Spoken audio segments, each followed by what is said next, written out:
کچھ ذرائع اس بات کی تصدیق کر رہے ہیں کہ کچھ رہنما پی ٹی آئی کے اندر ایسے ہیں جو بانی پی ٹی آئی کی جانب سے یکدم احتجاج کے اعلان پر ناخوش ہیں اور وہ چاہتے تھے کہ تھوڑا مزید ٹائم ملے تاکہ اور کارکنوں کو موبلائز کریں اور پھر اس کے بعد ایک بھرپور احتجاج کیا جائے، اور شاید آپ کا نام بھی ان میں لیا جا رہا ہے۔ اس میں کوئی صداقت ہے؟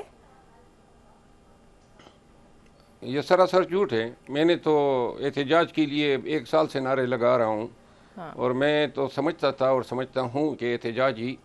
واحد حل ہے خان کی رہائی کا، اور یہ تو کافی دیر سے احتجاج کی کال، حتمی احتجاج کی کال یہ 6 ماہ قبل ہونی چاہیے تھی، لیکن دیر آیت درست آیت جو ہیں اب، اور پارٹی میں ایسے کوئی گروہ نہیں ہے، کوئی ایسا فرد نہیں ہے جو خان کی رہائی کو مزید تاخیر کا شکار کرنا چاہتا ہو، تو لہٰذا یہ صرف اور صرف افواہیں ہیں جو غلط ہیں اور بے بنیاد ہیں۔ بالکل ٹھیک۔ جب ہم ملک گیر اور بین الاقوامی احتجاج کی بات کرتے ہیں تو آپ کو یاد ہی ہوگا نون لیگ کی کچھ قیادت اس وقت ملک سے باہر موجود ہے، اور خواجہ آصف کے اوپر جو جملے کسے گئے یا خود مریم بی بی یا میاں صاحب کے اوپر جو نعرے کسے گئے پی ٹی آئی فالوورز کی جانب سے، اس پر وہ پی ٹی آئی کی تربیت اور کارکنوں کی تربیت پر خاصا بھڑکے بھی ہیں اور ناراض بھی ہوئے ہیں۔ اس پر آپ کیا کہیں گے کہ یہ بہتر ہے کہ اس طرح کا رویہ کارکنوں کی جانب سے نہ اختیار کیا جائے؟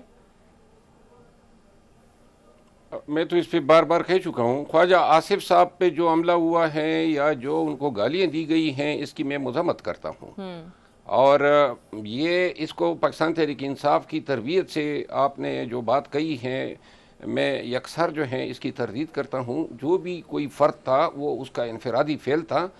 اور میرا خیال ہے کہ سیاست میں اتنی بھی ناشائستگی نہیں ہونی چاہیے کہ اس عمر کے شخص کو پبلکلی اس طرح کیمرے کے سامنے گالیاں دی جائے یا ان پہ اٹیک کیا جائے، چاہے وہ ہمارا کتنا ہی سیاسی مخالف کیوں نہ ہو۔ جہاں تک میاں صاحب اور مریم بی بی کا تعلق ہے، میرا خیال نہیں ہے کہ ان کے حوالے سے کوئی گال گلوچ ہوا ہے، البتہ احتجاج لوگوں نے کیا ہے۔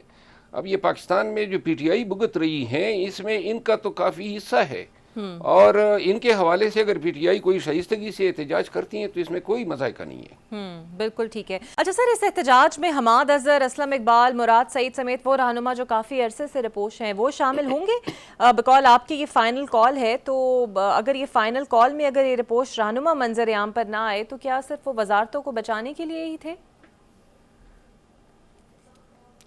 میرا خیال ہے کہ جس حکومت اور جن اداروں اور جن کارندوں سے ہمارا واسطہ اور پالا پڑا ہے، ان سے یہ بعید نہیں ہے کہ جو 3 پی ٹی آئی کے لیڈرز کے نام آپ نے لیے ان کو کوئی جانی نقصان ملے، تو لہٰذا میرا خیال نہیں ہے کہ اس سٹیج پہ ان لوگوں کو آگے آنے کا کہا جائے گا۔ اچھا، اور اس وجہ سے ہم نہیں چاہتے ہیں کہ یہ جو لیڈرز ہیں یہ کوئی تشدد یا کوئی انتہائی پیچیدہ یا سنجیدہ صورتحال سے ان کو گزرنا پڑے، جو ماضی میں اور حال تاحال جو پی ٹی آئی کے ساتھ رویہ جاری ہے۔ تو میرا خیال یہ ہے، کبھی امید یہ ہے کہ یہ لیڈرز جو ہیں منظر عام پہ نہیں آئیں گے۔ بالکل صحیح۔ افضل مروت صاحب، آپ بھی جانتے ہیں، ایک مشہور کہانی سے واقف ہوں گے، شیر آیا شیر آیا۔ اب صورتحال کچھ یہ ہے کہ کئی دفعہ احتجاج کی کال دے دی جاتی ہے، جلسہ کر لیا جاتا ہے، لیکن پھر اگلے اس کے اوپر تاریخ کے اوپر بات ڈال دی جاتی ہے، یعنی تاریخ پہ تاریخ دے دی جاتی ہے۔ آپ کو نہیں لگتا یہ بات پی ٹی آئی ورکرز کا morale ڈاؤن کرتی ہے؟ شیر آیا کا محاورہ تو تبھی درست ہوتا کہ اس سے پہلے کبھی ہم نے کہا ہو کہ یہ حتمی احتجاج ہیں یا فائنل ہیں، یا اس کے لیے جو ہیں پوری طرح تیار ہو کے نکلنا ہے، اور جو بھی پیش آئے گا بھگتیں گے۔ پہلے تو ہم نے جلسے کیے ہیں، ماں سوائے لاسٹ ڈی چوک کے احتجاج کے، باقی تو جتنے بھی ہیں وہ تو صرف 1 روزہ جلسے ہوا کرتے تھے، اور ڈی چوک میں احتجاج تھا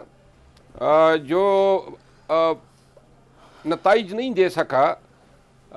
اب جو یہ احتجاج ہیں، جو نتائج سابق احتجاج سے حاصل نہ ہوئے، اب